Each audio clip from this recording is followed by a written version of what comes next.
We bring greetings from BBTI in our Lord's precious name. हमारा प्रभु यीशु मसीह के मीठे और मधुर नाम में बीबीटीआई की ओर से आप सभी लोगों को मसीही सलाम। Lord has been so good to us for the last 7 months. बीता हुआ 7 महीना परमेश्वर हमारे प्रति भला रहा है। We have reached chapter 19 of the book of Revelation. प्रकाशित वाक्य के इस श्रृंखला में, अध्ययन के श्रृंखला में हम 19वें अध्याय में पहुंच चुके हैं। God willing, we will be completing this series of study within a couple of weeks. परमेश्वर का अनुग्रह रहा और परमेश्वर की इच्छा रही तो हम लोग इस अध्ययन को, प्रकाशित वाक्य के इस अध्ययन के श्रृंखला को कुछ ही हफ्तों में पूरा करने जा रहे हैं। We want to thank everyone who have been attending these classes for the last 7 months. बीते हुआ 7 महीने से जो नित्य और नियमित रूप से हमारे इस अध्ययन में जुड़े हुए सभी विश्वासी भाई बहनों को हम शुक्रिया अदा करना चाहते हैं। What a great joy to see all of you once again. एक बार फिर आप सभी लोगों को देखना कितनी आनंद की बात है। And we have been praying for you all in all these days. इतने दिनों में और इन सभी समयों में हम आप सभी लोगों के लिए प्रार्थना कर रहे थे। And today we are going to study chapter 19. आज हम प्रकाशित वाक्य का किताब 19वें अध्याय को पढ़ने जा रहे हैं। One day, 2 people were walking through a street. एक दिन ऐसा हुआ कि 2 व्यक्ति एक गली से होकर गुजर रहे थे। 2 people were walking. एक दिन 2 व्यक्ति एक गली से होकर गुजर रहे थे। One was a believer and another was an unbeliever. उनमें से एक विश्वासी था और दूसरा अविश्वासी था। And as they were walking, और जैसे जैसे वे चल रहे थे, they saw a board written Maranatha. तो उन्होंने आगे चलते हुए एक बोर्ड में मारानाथा लिखा हुआ देखा। And this unbeliever asked the believer, what does it mean by that? और अविश्वासी भाई ने उस विश्वासी भाई से पूछा कि ये जो मारानाथा लिखा हुआ है इसका अर्थ क्या है? And the believer said, Jesus is going to come. और उन्होंने, विश्वासी भाई ने बताया कि इस शब्द का अर्थ होता है कि यीशु मसीह आने वाला है। Well, the exact meaning of the word Maranatha means come Lord Jesus. और मारानाथा शब्द का जो अक्षरिक अर्थ अगर हम देखेंगे तो उसका अर्थ ये है कि हे प्रभु तू आ। So this believer knew that Jesus is going to come. That is the meaning of that word. तो ये जो विश्वासी भाई था कम से कम उस शब्द का अर्थ जानता था और उन्होंने बताया कि प्रभु यीशु मसीह आने वाला है। And the unbeliever said, और अविश्वासी भाई ने कहा, I don't believe that. और उन्होंने कहा कि मैं इन बातों पर विश्वास नहीं करता। And the believer said, और विश्वासी भाई ने उनको बताया, he is not coming for you. You don't have to believe it. तो उन्होंने कहा कि आप विश्वास करो या ना करो इससे कोई फर्क नहीं पड़ता क्योंकि वह आपके लिए नहीं आ रहा है। So today's class is predominantly for believers. तो आज का जो क्लास होगा, आज का जो सत्र होगा वो प्रमुख रूप से विश्वासियों के लिए ही होगा। All those who believe in the Lord Jesus Christ. जितने भी लोगों ने यीशु मसीह पर विश्वास किया है, And they have a blessed hope, that is the rapture of the church. उन लोगों का एक धन्य आशा है और वो है कलीसिया का उठा लिया जाना। And Jesus is going to come in the midair. प्रभु यीशु मसीह मध्य आकाश में आने वाला And है। the Bible says we who are alive will be transformed. Prabhu Bible में लिखा है कि हम जो जीवित है वे बदल जाएंगे। And before that, those who are dead in Christ shall be resurrected. लेकिन हमारे बदल जाने से पहले मसीह में जो मर चुके हैं वे जी उठेंगे। We will meet the Lord in the midair. और हम सब मिलकर के प्रभु से मध्य आकाश में जाकर मुलाकात करेंगे। We believers are not waiting for great tribulation. हम विश्वासी लोग उस महासंकट काल का इंतजार नहीं कर रहे हैं। From chapter 6 to 18, till last week, we were learning all terrible things. 6 अध्याय से लेकर के 18वें अध्याय तक हम उस भयानक बातों को देख रहे थे, सुन रहे थे। But this is the blessed hope of every believer that we shall be with the Lord at that time. लेकिन हर विश्वासियों का एक धन्य आशा है और वो ये है कि हम मसीह के साथ हमेशा के लिए रहेंगे। What we are going to study today आज हम जो पढ़ने जा रहे हैं is mainly the second coming of the Lord Jesus Christ. तो वो प्रमुख रूप से यीशु मसीह का दोबारा आगमन के विषय में है। He is going to come with the saints to this earth. वो अपने संतों के साथ इस पृथ्वी पर कदम रखेगा। So rapture is not coming for the battle. अब ये जो Rapture of the church is not coming for the battle.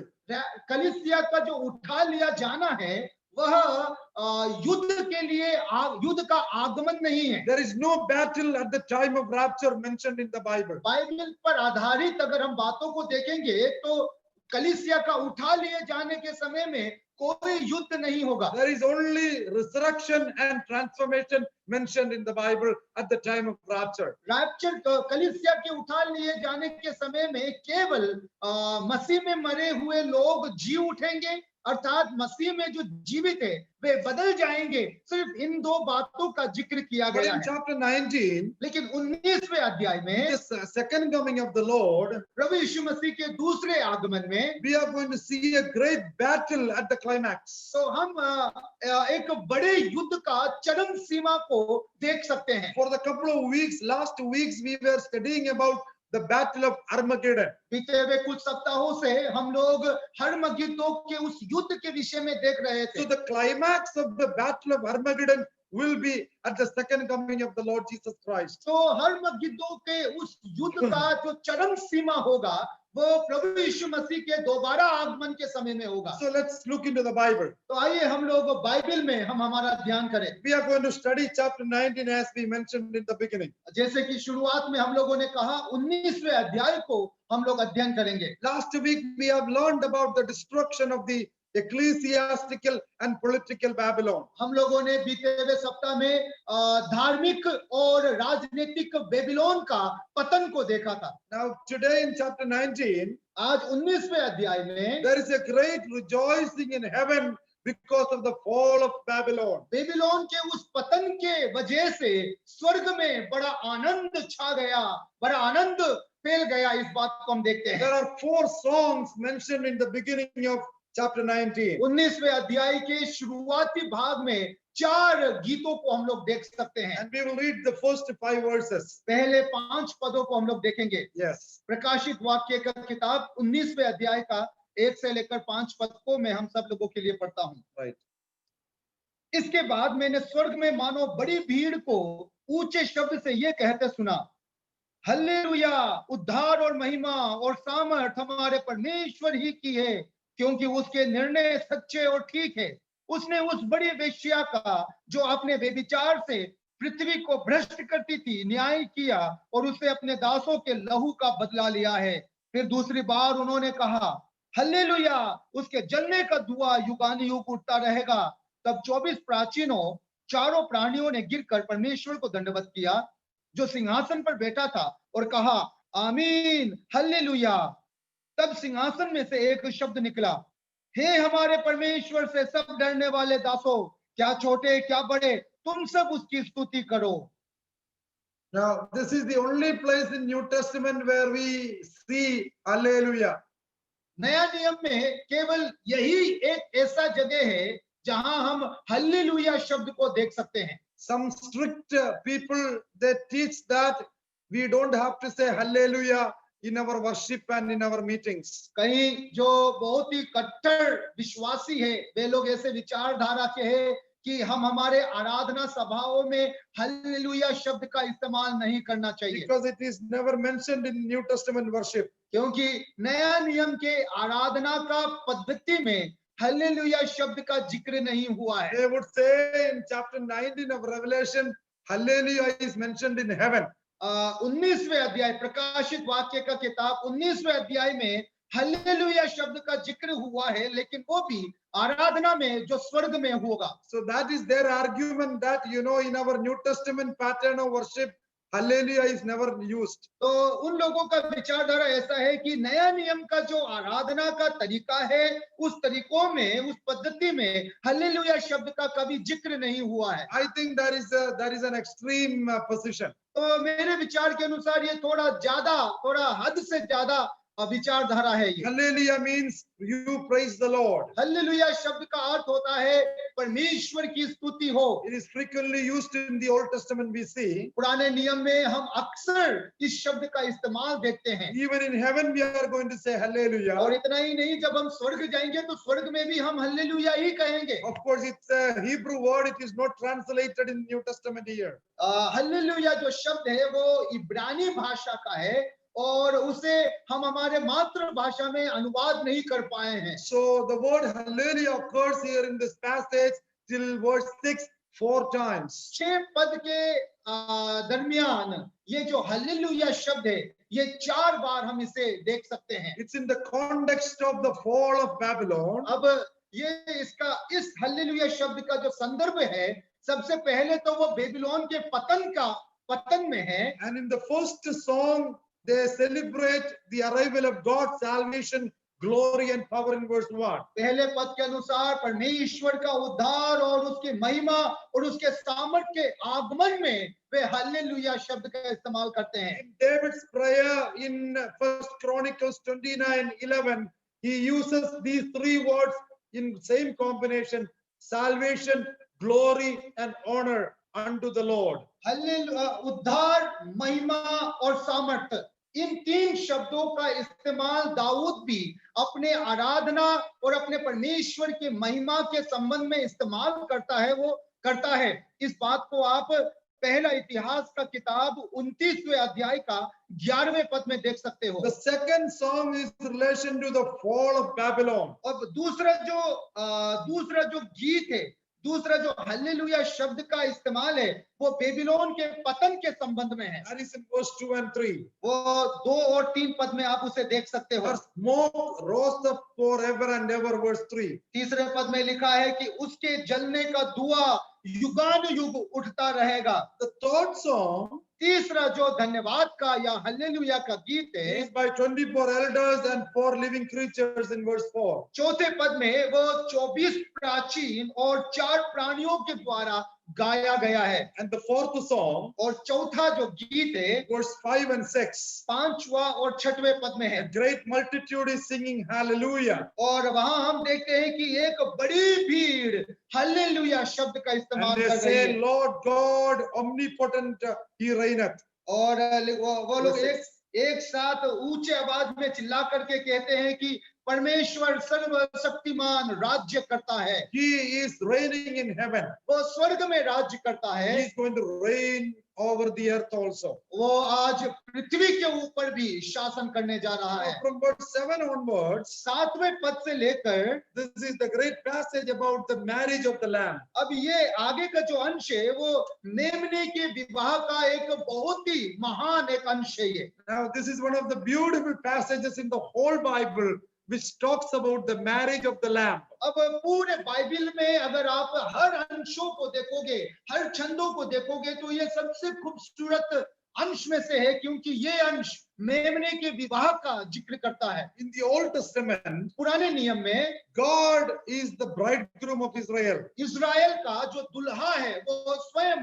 परमेश्वर है। If you want to know, it is written in Isaiah chapter 54:6. अगर आपको ये इस बात का प्रमाण चाहिए तो यशायाह नबी का किताब उसका 54वें अध्याय का 6वें पद को देखिएगा। Jeremiah 31:32. यिर्मयाह का किताब उसका 31वें अध्याय का 32वां पद। In New Testament, नया नियम में Christ is the bridegroom of the church. नया नियम में कलीसिया का जो दुल्हा है वो मसीह है। We will read 2 Corinthians chapter 11 दूसरे कोरिन्थियों के पत्री 11 अध्याय में हम देखेंगे। and we will read verse 2.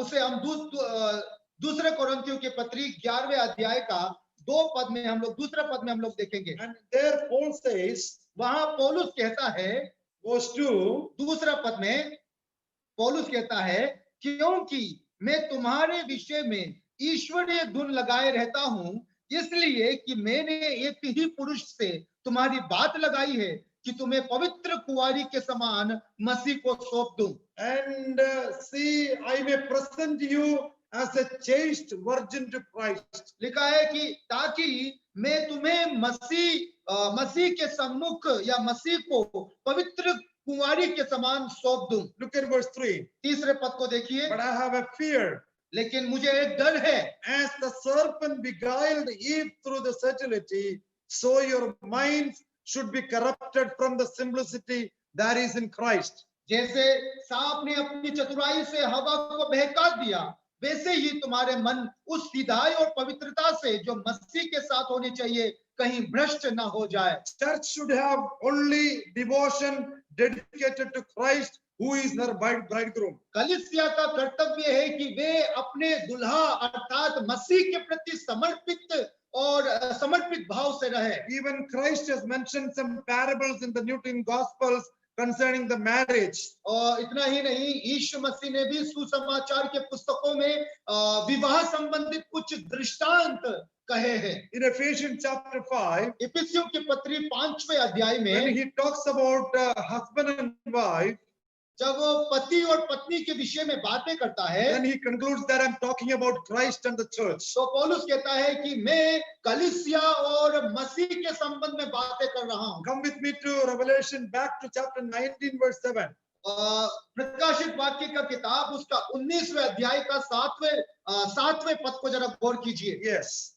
प्रकाशित वाक्य का किताब 19वें अध्याय का 7वां पद लिखा है, आओ हम आनंदित और मगन हो और उसकी स्तुति करें, क्योंकि मेमने का विवाह आ पहुंचा है और उसके दुल्हन ने अपने आप को तैयार कर लिया है। Now in Hindi that's a wrong translation here. Hindi में अनुवाद का थोड़ा गड़बड़ी हम लोग यहाँ देख सकते हैं। Look at KJV here, and his wife has made herself ready, not the bride. अब यहाँ अगर केजेवी इंग्लिश वर्जन के आधार पर देखें तो वहां पर दुल्हन शब्द के जगह पत्नी शब्द का इस्तेमाल किया है, अर्थात उसकी पत्नी ने अपने आप को तैयार कर लिया है। This is the first place ever church is mentioned as the wife of the Lamb. अब यहाँ पर प्रकाशित वाक्य का किताब 19वें अध्याय का 7वां पद पहला ऐसा स्थान है जहां पर कलीसिया को मसीह का पत्नी के रूप में कहा गया है या देखा गया है। Marriage of the Lamb. मेमने का विवाह। So verse 7 is the wedding. तो 7वां जो है वो विवाह है। Then we have in verse 8, verse 9. और फिर हम 9वें पद में देखते हैं, we have the feast of the wedding.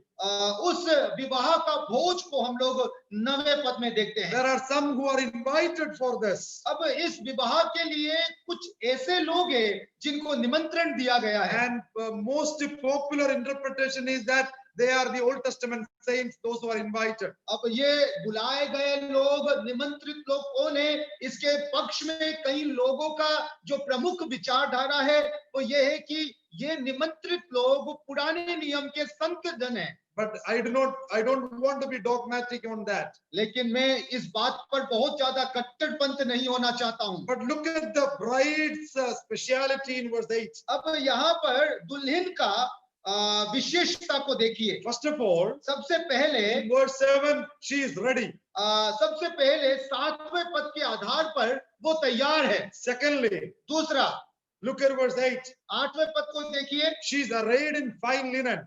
लिखा है कि वो मलमल के महीन कपड़े उसने पहन रखे हैं। What does it mean by that? इसका मतलब क्या है? That same verse interprets that is the righteousness of saints. अब उसी पद को अगर आप देखेंगे तो महीन मलमल जो वस्त्र है जिससे वो सुसज्जित है, इसका तात्पर्य धार्मिकता से है। And it is clean and white. और वो बिल्कुल स्वच्छ और श्वेत है। Which means they are judged and purified. कहने का मतलब है कि उनका न्याय किया जा चुका है और उन्हें पवित्र ठहराया जा चुका है। Already the Bema Seat judgment, the reward of the church is over here. यहाँ तक पहुंचने से पहले बेमा जो न्याय आसन है, अर्थात मसीही विश्वासी लोगों का पुरस्कार देने का जो समय है वो पार हो चुका है, वो घट चुका है। Now they are white and clean. अब वे सभी विश्वासी गण श्वेत और बिल्कुल स्वच्छ हो चुके They हैं। are arrayed in fine linen, which talks about the righteousness. चमकदार और महीन मलमल कपड़े से वे सुसज्जित है, जिसका तात्पर्य धार्मिकता से है। Who she was a bride before. पहले कलीसिया या पहले ये एक दुल्हन थी। Now she has become the wife. अब ये पत्नी बन चुकी है। Now, what all this about? ये सब, इन सब का क्या अर्थ है? Is there a marriage in heaven?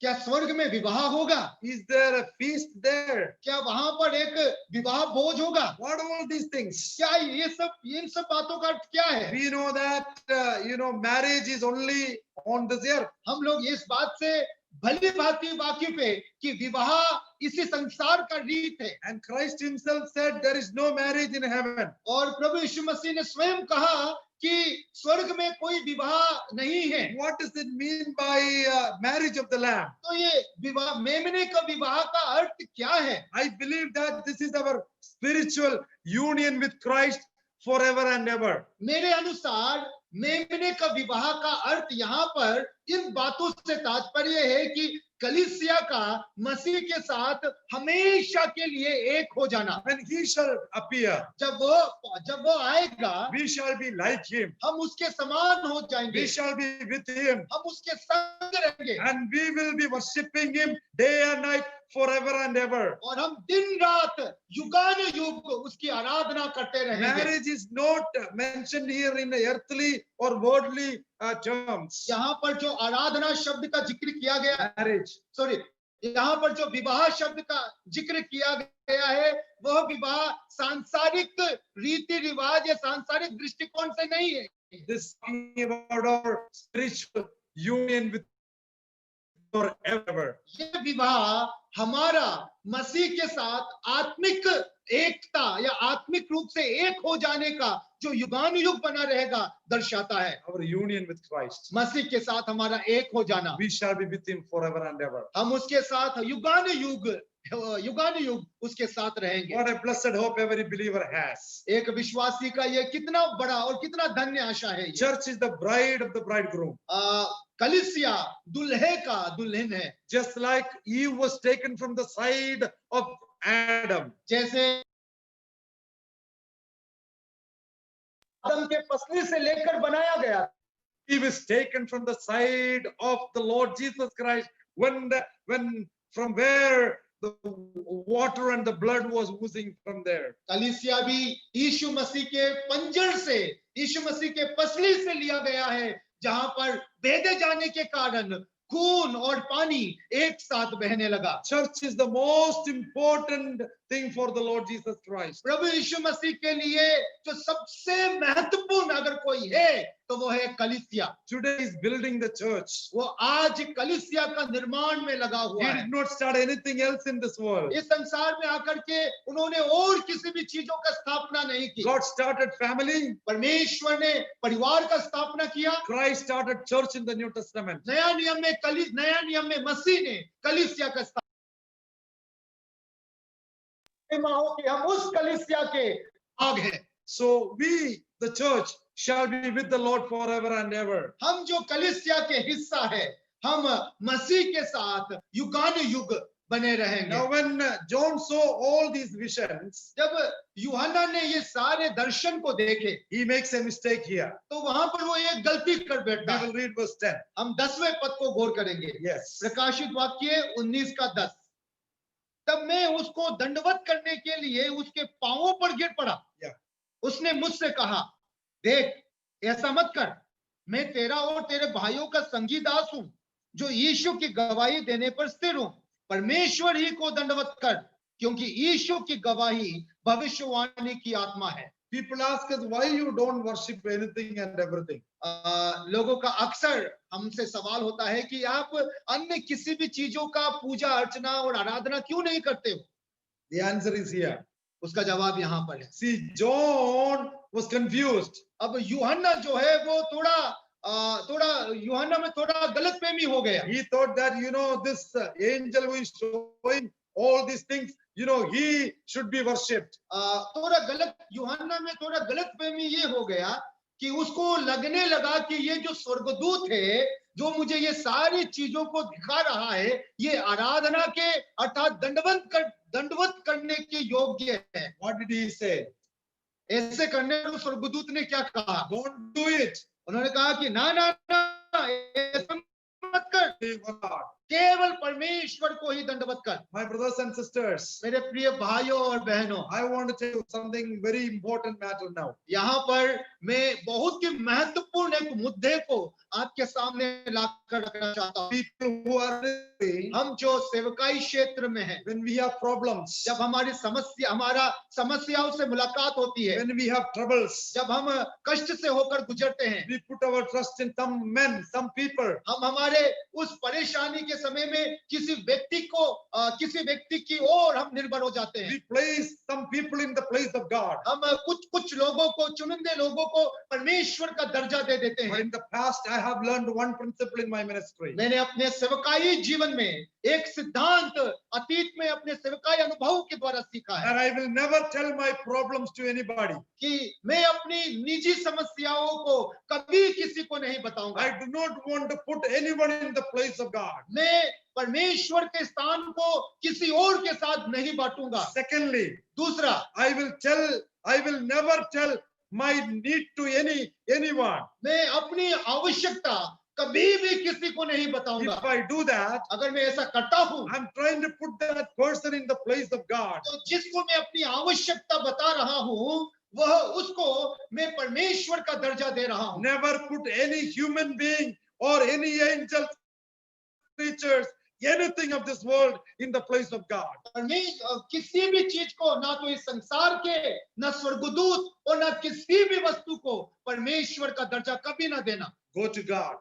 परमेश्वर के पास जाइए। Keep him as the God of heaven. अब उससे स्वर्ग का परमेश्वर के रूप में देखिए। If he is the Lord of your life, अगर वह आपके जीवन का प्रभु है, he knows all your problems. तो वो सारी आपके जीवन की सारी समस्याओं को Let him जानता है। remain as the God of your life. आपके जीवन के समस्याओं के दौरान उसे आपका परमेश्वर रहने दीजिए। Only worship God. केवल परमेश्वर को दंडवत कर। What does the angel say here? यहाँ स्वर्गदूत क्या कह रहा है? I am your fellow servant. मैं भी तेरे भाइयों का संगी दास हूँ। Only worship Christ. केवल मसीह को दंडवत करना। And look at here. और यहाँ देखिए, And I am for the testimony of Jesus is the spirit of prophecy. और लिखा है कि क्योंकि यीशु की गवाही भविष्यवाणी की आत्मा है। What he wants to tell. क्या मतलब है इसका? I am just a creature. कहना चाहता है कि मैं भी एक सृष्टि मात्र हूँ। Worship God. परमेश्वर की आराधना कर, Worship Christ. मसीह की आराधना कर। Christ is almighty. मसीह सर्वशक्तिमान है। And he is the center of prophecy. वो सारे भविष्यवाणियों का केंद्र है। He is the center of history. वो इतिहास का केंद्र है। Apart from Christ, there is no prophecy, no history. मसीह को अगर हटा दिया जाए तो कोई इतिहास नहीं होगा, कोई भविष्यवाणी नहीं होगी। This is what we want to declare the world. यही बातें हम इस दुनिया के सामने घोषणा That करते हैं Christ is the center of history. कि मसीह इतिहास का केंद्र है And he is the center of prophecy. और वही भविष्यवाणियों का भी केंद्र है। He is sovereign. वो सर्वाधिकारी है। And he is on the throne. वो आज भी अपने सिंहासन में है। And look at from verse 11 onwards. और 11वें पद से आप आगे देखिए। It's one of the most important passages in the whole Bible. पूरे बाइबल में सबसे महत्वपूर्ण अंशों में से एक अंश है ये। Verse 11. 11वें पद को देखिए। Heaven opened. स्वर्ग खुल गया Behold a white horse. और देखो एक श्वेत घोड़ा He that was sat upon. और जो उसके ऊपर सवार है, His name is faithful and true. उसका नाम विश्वास योग्य और सत्य है। He is the true Messiah. वो सच्चा मसीहा है। He is the righteous judge. वो धर्म का साथ न्याय करने वाला है। And he is both judge and he makes war. और वो न्यायी भी है और युद्ध करता भी है। See, in the first coming of the Lord Jesus Christ, देखिए अब यीशु मसीह के पहले आगमन में he was born उसने जन्म लिया as a babe in Bethlehem. Bethlehem में एक बालक के रूप में। He was laid in a manger उसे चरनी में रखा गया and he was brought up in a carpenter's family. और एक बढ़ई के परिवार में उसका परवरिश हुआ। He rode on a donkey. वो गधे का सवारी करता था। He died as a criminal person. अपराधी के समान मौत के घाट उतार दिया। Resurrected on the third day. तीसरे दिन वो फिर जी उठा। Look at here, what is his name? अब देखिए उसका नाम यहाँ पर क्या बताया गया है। Look at verse 16. 16वें पद को देखिए, He's the King of Kings and Lord of Lords. लिखा है कि वो राजाओं का राजा और प्रभुओं का प्रभु I है। want to tell the whole world, मैं पूरे दुनिया को बताना चाहता हूँ, he's not just a babe in Bethlehem now. आज प्रभु यीशु मसीह बेतलहम में पड़ा हुआ वो छोटा सा बालक नहीं है, He is the King of glory. वो आज महिमा का राजा है। We have studied his vision and the glory in chapter 1 of Revelation. प्रकाशित वाक्य प्रथम अध्याय में हमने उसके महिमा और उसके दर्शन के विषय में देखा, He is coming as the judge here. और आज वो अब आने वाला समय में वो न्यायी के रूप में आएगा। Verse 11. 11वां पद, He is going to come as a warrior. और वो एक योद्धा के समान आने वाला है। Verse 12. 12वें पद में His eyes were as flame of fire. लिखा है कि उसकी आंखें आग की ज्वाला की सी है। Fire depicts glory. अब यहाँ पर आग जो है वो उसकी महिमा का प्रतीक है। On his head were many crowns. उसके सिर पर बहुत से राज मुकुट है। Crowns indicate total sovereignty and authority. अब यहाँ पर राज मुकुट उसका सर्वाधिकारी और सबके ऊपर प्रभुत्व को दर्शाता है। He had a name written that no man knew. अब उसका एक नाम ऐसा लिखा हुआ है जो कोई नहीं जानता है। But verse 13 talks about his name. लेकिन 13वें पद में उसका नाम का जिक्र है। What is his name? उसका नाम क्या है? His name is the Word of God. और उसका नाम है परमेश्वर का वचन। And this is the only place Jesus Christ is directly mentioned as his name as the Word of God. अब पूरे बाइबल में यही एकमात्र ऐसे जगह है जहां पर प्रभु यीशु मसीह को परमेश्वर का वचन कह के अक्षरिक रूप से दर्शाया The गया है। same author talks about it in John chapter 1 verse 1. यूहन्ना रचित सुसमाचार 1 अध्याय 1 पद में यही लेखक यीशु मसीह को वचन के रूप में दर्शाता है। In the beginning was the Word. आदि में वचन था, The Word was with God. और वो वचन परमेश्वर के साथ था। The Word was God. वचन परमेश्वर था। Then he says in John 14, और फिर यूहन्ना 1 अध्याय का 14वें पद में कहता है, that Word became flesh और उस वचन ने देह धारण किया and tabernacled amongst us. और हमारे बीच में डेरा डाला। Now here he says, और यहाँ पर वो कहता है, who is coming on the white horse? श्वेत घोड़े पर कौन सवार होकर आ रहा He है? is faithful. वो विश्वास योग्य है, He is true. वो सत्य है, He is judge. वो न्यायी है, He is a warrior. वो योद्धा He है, is righteous. वो धर्मी है, And no one knew his name. और उसका नाम कोई नहीं जानता है। Then in verse 13, और फिर 13वें पद में कहता है, his name is called the Word of God. और उसका नाम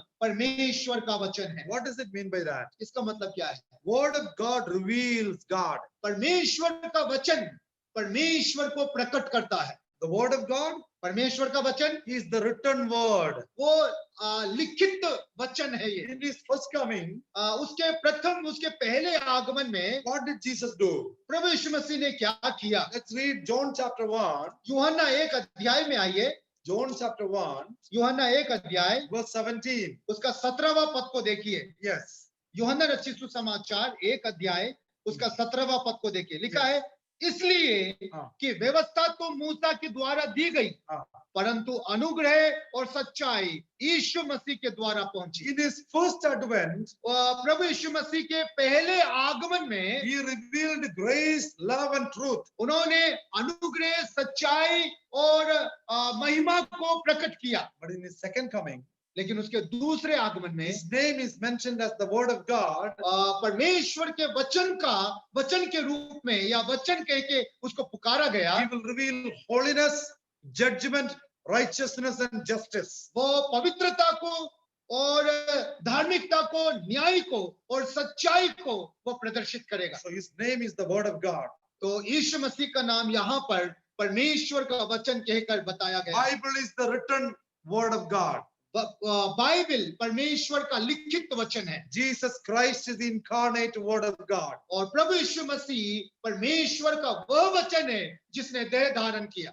Now he is no more a babe in Bethlehem, as I mentioned. जैसे मैंने आपको बताया, प्रभु यीशु मसीह अब बेतलहम में पड़ा हुआ वो बालक नहीं है। Look at verse 14 and 15. 14वें और 15वें पद को देखिए। Yes. लिखा है, स्वर्ग की सेना श्वेत घोड़ों पर सवार और श्वेत और शुद्ध मलमल पहने हुए उसके पीछे पीछे है। जाति जाति को मारने के लिए उसके मुंह से एक चोखी तलवार निकलती है।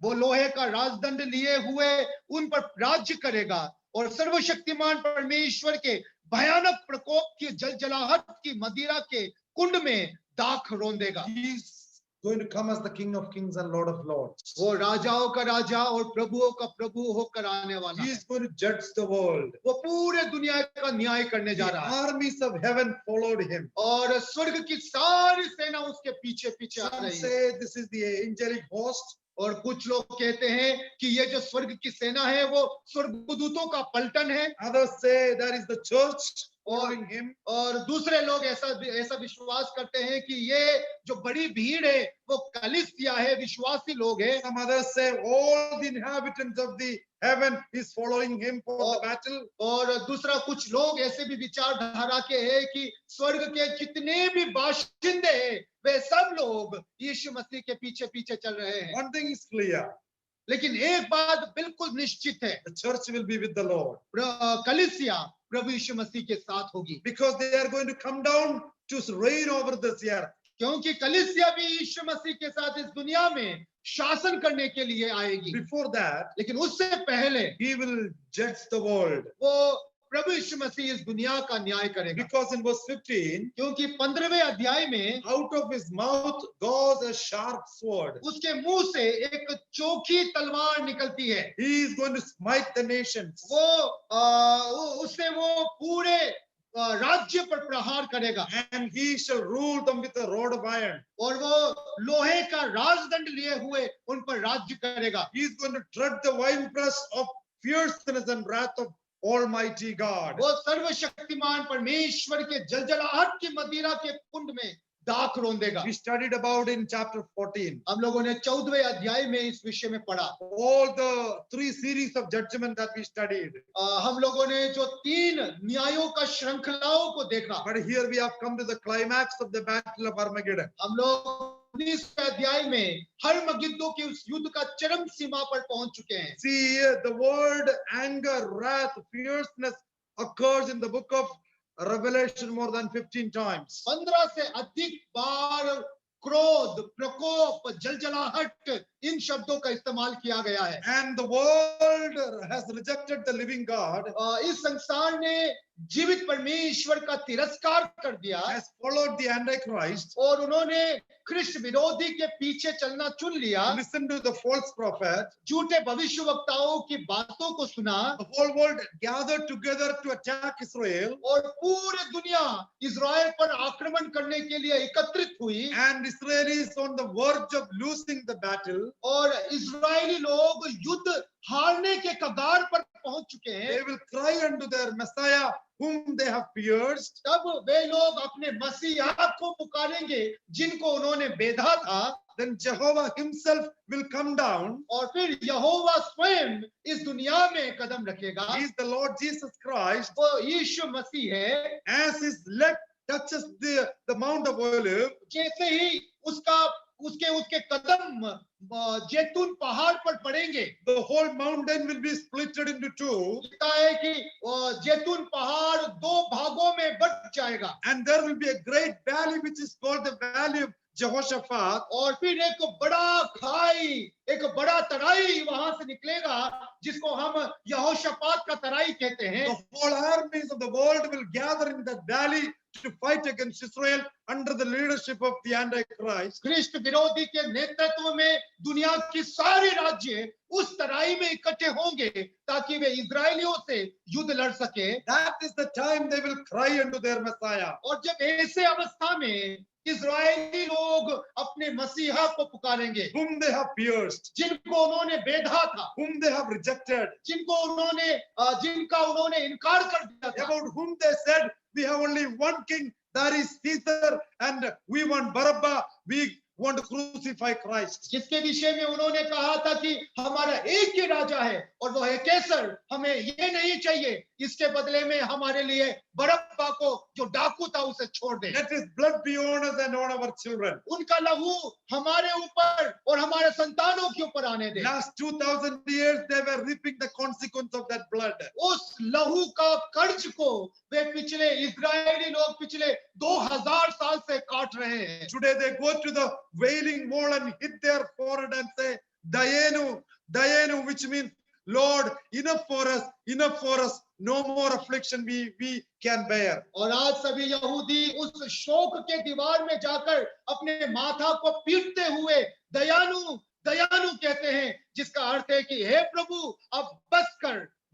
And the climax will be when they will be scattered all over the world once again because of this battle. इस युद्ध के कारण एक बार फिर ये सारे इजरायली पूरे दुनिया में तितर बितर हो जाएंगे। And they will be on the verge of losing the battle. और फिर ऐसे समय आएगा जब ये इजरायली लोग इन दुनिया से लड़ते लड़ते हार के बिल्कुल सीमा में कगार पर पहुंच जाएंगे। Christ is coming down to help them. और मसीह उनके एवज में उनके पक्ष में लड़ने के लिए धरती पर उतरेगा। Look at verse 17. 17वें पद को देखिए। 19 verse 17. प्रकाशित वाक्य का किताब उसका 19वें अध्याय का 17वां पद। Yeah. फिर मैंने एक स्वर्गदूत को सूर्य पर खड़े हुए देखा। उसने बड़े शब्द से पुकार कर आकाश के बीच में से उड़ने वाले सब पक्षियों से कहा, आओ परमेश्वर के बड़े भोज के लिए इकट्ठे हो जाओ। There is a great supper of great God. महान परमेश्वर का एक महान भोज होने जा रहा The है। fowls of the air is going to enjoy the flesh of kings and soldiers of the whole world. पूरे दुनिया के जितने भी राजा और जितने भी रंग हुए हैं, उन सब के मांस में से खाने के लिए आकाश के पक्षी तैयार हैं। Verse 18. 18वें पद पर गौर कीजिएगा। Yes. जिससे तुम राजाओं का मांस, सरदारों का मांस और शक्तिमान पुरुषों का मांस और घोड़ों का और उनके सवारों का मांस और क्या स्वतंत्र क्या दास क्या छोटे क्या बड़े सब लोगों का मांस खाओ। The whole army will be perished in the battle of Armageddon. उस हर मगिद्दो के युद्ध में दुनिया की सारे राजाएं पराजित हो जाएगी। Jehovah God will fight for his people alone. यहोवा स्वयं अपने लोगों के पक्ष में अपने लोगों के लिए युद्ध लड़ेगा। And the Antichrist and the false prophet will be defeated in this battle. और इस युद्ध में ख्रिस्ट विरोधी और उनके जो भविष्यवक्ता है उनको मसीह या यहोवा हरा देगा। He has gathered the whole armies of the world in Palestine. Christ विरोधी ने फलस्तीन में अपनी ओर से सारे दुनिया के राजाओं को एकत्र लिया। In chapter 14 of Revelation, प्रकाशित वाक्य का किताब उसके 14वें अध्याय में look at verse 20. उसका 20वें पद पर जरा गौर कीजिए। And here, there we studied about 2 harvests. और यहाँ पर हम लोगों ने 2 कटनी के विषय में देखा था। See, we have studied there the blood of the soldiers and the army will be flowing almost 200 miles of the whole length and breadth of Israel. और जैसे कि हम लोगों ने प्रकाशित वाक्य का किताब 14वें अध्याय का 20वें पद में देखा कि राजाओं का सिपाहियों का घोड़ों का जो लहू है वे 200 मील तक लंबाई में चौड़ाई में खून बहने लगेगा। हम लोगों ने देखा Whole Palestine will be filled with blood. पूरा फलस्तीन लहू में डूब जाएगा। We will read verse 19 of chapter 19. प्रकाशित वाक्य का किताब 19वें अध्याय का 19वें पद को भी हम लोग देखेंगे। Yes. फिर मैंने उस पशु और पृथ्वी के राजाओं और उनकी सेनाओं को उस घोड़े के सवार और उसकी सेना से लड़ने के लिए इकट्ठे देखा। वह पशु और उसके साथ वो झूठा भविष्यवक्ता पकड़ा गया जिसने उसके सामने ऐसे चिन्ह दिखाए थे जिनके द्वारा उसने उनको भरमाया जिन पर उस पशु की छाप थी और जो उसकी मूर्ति की पूजा करते थे। ये दोनों जीते जी उस आग की झील में जो गंधक से जलती है डाले गए। Now the Antichrist and the false prophet are caught. अब यहाँ पर हम देखते हैं कि ख्रिस्ट विरोधी और उसके जो भविष्यवक्ता थे उन्हें पकड़ लिया गया है। And they have lost the battle. उन्होंने अपना युद्ध में ये पराजित हो गए The हैं। whole army of the whole world is perished in Palestine. फलस्तीन में दुनिया के जितने भी राजा लोग एकत्रित हुए थे सब नाश हो गए। And they both are thrown into the lake of fire. और फिर ख्रिस्ट विरोधी को और उनके भविष्यवक्ता को आग के झील में फेंक दिया Look गया। at verse 21. 21वें पद को देखिए, Yes. लिखा है, शेष लोग उस घोड़े के सवार की तलवार से जो उसके मुंह से निकलती थी मार डाले गए और सब पक्षी उनके मांस से तृप्त हो गए। This is the climax of the battle of Armageddon. हर्मगिद्दो के युद्ध का ये अंतिम चरम सीमा है ये। Though the battle Armageddon is not mentioned in chapter 19, यद्यपि 19वें अध्याय में हर्मगिद्दो युद्ध का या हर्मगिद्दो शब्द का जिक्र नहीं है, we studied about in chapter 9 of Revelation. हम लोगों ने इसके पक्ष में या इसके संबंध में प्रकाशित वाक्य का किताब 9वें अध्याय में We देखा, studied about it in chapter 14 of Revelation, 14वें अध्याय में देखा in chapter 16 of Revelation. और 16वें अध्याय में भी देखा। See, in chapter 16, the battle Armageddon is mentioned. 16वें अध्याय में हर्मगिद्दो शब्द का जिक्र किया गया है And this is the climax of this battle. और उस युद्ध का जो चले आ रहा है ये चरम सीमा है ये। Now, the Antichrist and the false prophet have lost the battle. Christ विरोधी और उसके भविष्यवक्ता इस हर्मगिद्दो के युद्ध में पराजित हो गए हैं And the bodies of the army and the horses have become the supper, the banquet for the fowls of the air. और जितने भी सेना ख्रिस्ट विरोधी के लिए लड़ने आए थे और उनके लाश और उन घोड़ों के लाश पक्षियों के आहार बन गए हैं। And this is the time the whole Israel will be saved. और ये वो समय है जब सारी इजराइल बचाई जाएगी। Come with me to Romans chapter 11. Romeo के पत्री 11 अध्याय की तरफ जरा आइए। Romans chapter 11, there is a verse, Romeo की पत्री 11वें अध्याय में एक ऐसा पद है, and look at verse 26. उसका 26वें पद को जरा गौर कीजिए। Yes, रोमियो की पत्री 11वें अध्याय का 26वां पद। yeah, और इस रीति से सारा इजराइल उद्धार पाएगा, yes, then, जैसा लिखा है, छुड़ाने वाला सियोन से आएगा Yes. और अभक्ति को याकूब से दूर करेगा। when the Messiah will come back again, जब मसीहा एक बार फिर आएगा, whole Israel will be restored. सारा इजराइल फिर से पुनः गठित होगा The whole Israel will realize that this is the Messiah whom we have pierced. और तब इजराइल जाति को इस बात का आभास होगा कि यही वो मसीहा है जिनको हमने इनकार कर दिया था। We have trusted in a false Messiah.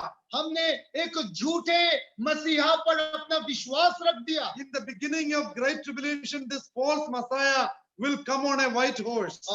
इस महासंकट काल के शुरुआती दौर में ये ख्रिस्त विरोधी एक श्वेत घोड़ा पे सवार होकर आएगा And he will make a covenant with his people for 7 years. और 7 साल का एक संधि वो इन इजरायलियों के साथ बनाएगा। But the moment he would put an image in the temple in Jerusalem, लेकिन जिस क्षण वो अपना एक प्रतिमा यरूशलेम मंदिर में स्थापित करेगा, Israel will object it.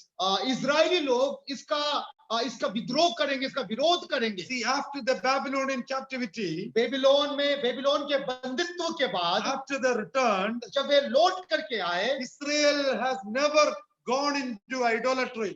उसके बाद से हम कभी भी नहीं देखते कि इजरायली लोग फिर से मूर्ति पूजा की ओर चले गए हो। Even at the time of Christ, मसीह के समय में भी Jesus never accused them of their idolatry. प्रभु यीशु मसीह ने कभी भी इजरायलियों को उनके मूर्ति पूजा के लिए कभी खंडन नहीं किया। When Jesus was there on the earth, जब प्रभु यीशु मसीह इस दुनिया में थे, Jesus never mentioned about idolatry. प्रभु यीशु मसीह ने इजरायलियों से बातें करते हुए कभी भी मूर्ति पूजा का जिक्र नहीं किया। He talked about hypocrisy. उन्होंने प्रभु यीशु मसीह ने इजरायलियों का पाखंडीपन के विषय में बात की He said, "Woe unto you, Pharisees." और फरीसियों को हाय कहा।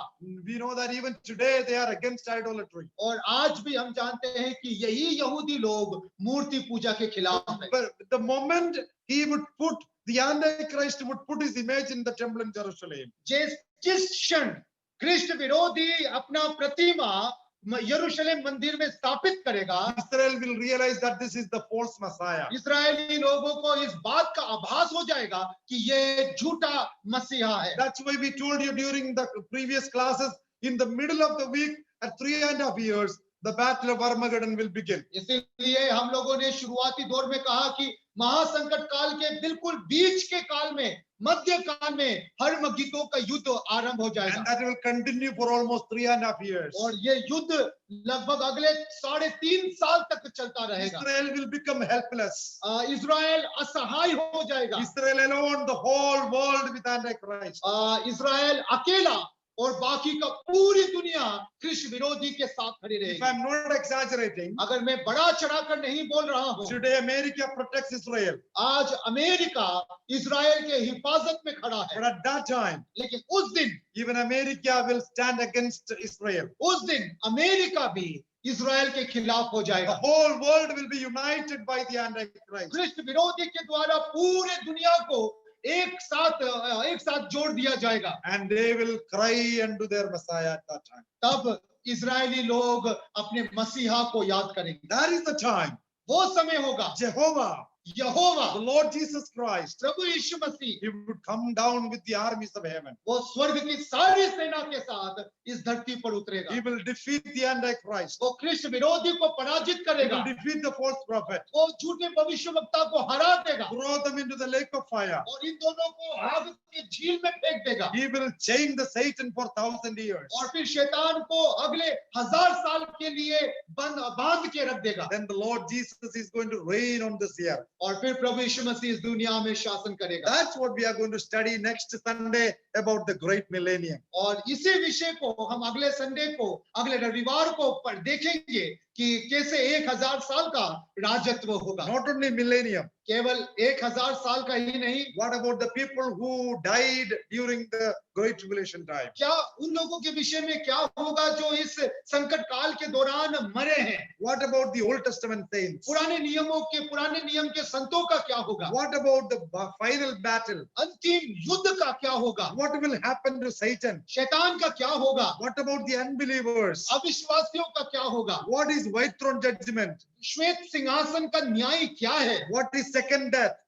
दूसरे मृत्यु का अर्थ क्या We है? are going to study all these things next Sunday. अगले इतवार को, अगले रविवार को हम इन सारे विषयों को देखेंगे। Thank you so much for attending this class again. इस सत्र में जुड़ने के लिए आप सब लोगों का एक बार फिर शुक्रिया। May the Lord help us to understand the book of Revelation and help you to teach others. परमेश्वर हमारी मदद करे कि हम इस प्रकाशित वाक्य की किताब को समझकर दूसरों को भी समझा सकें। One thing is clear. एक बात स्पष्ट है, Rapture and the second coming is different.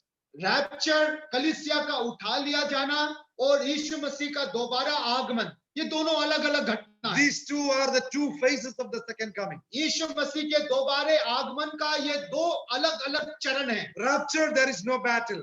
Rapture के समय में कोई युद्ध नहीं होगा Second coming, there is no resurrection of the church. और दूसरे आगमन के समय में कलीसिया का जी उठना भी नहीं होगा। At the rapture, रैप्चर के समय में Christ comes till the mid-air. मसीह केवल मध्य आकाश तक आएगा। We shall be dead in Christ shall be resurrected. We shall be transformed to meet the Lord in the mid-air. जब प्रभु यीशु मसीह मध्य आकाश में आएगा तो मसीह में जो मरे हैं वे जी उठेंगे और हम जो जीवित है बदल जाएंगे और हम सब मिलकर के उससे अर्थात मसीह से मध्य आकाश में जाकर मिलेंगे। There will be a great tribulation on this earth. और उस समय में इस पृथ्वी पर महासंकट काल का समय शुरू हो जाएगा। But at the second coming, लेकिन यीशु मसीह के दोबारा दूसरा आगमन, there is battle. युद्ध होगा।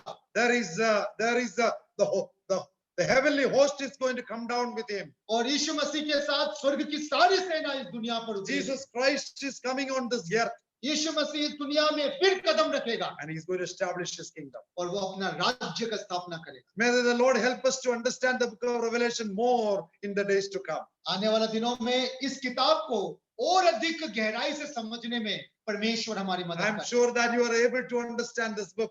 मैं उम्मीद करता हूं कि इस किताब को समझने में ये सत्र और ये क्लासेस आपके लिए उपयोगी है। We shall meet on next Sunday, God willing. परमेश्वर का अनुग्रह रहा, हम अगले रविवार को फिर मिलेंगे। May the Lord bless us together. परमेश्वर हम सब लोगों को आशीष दे।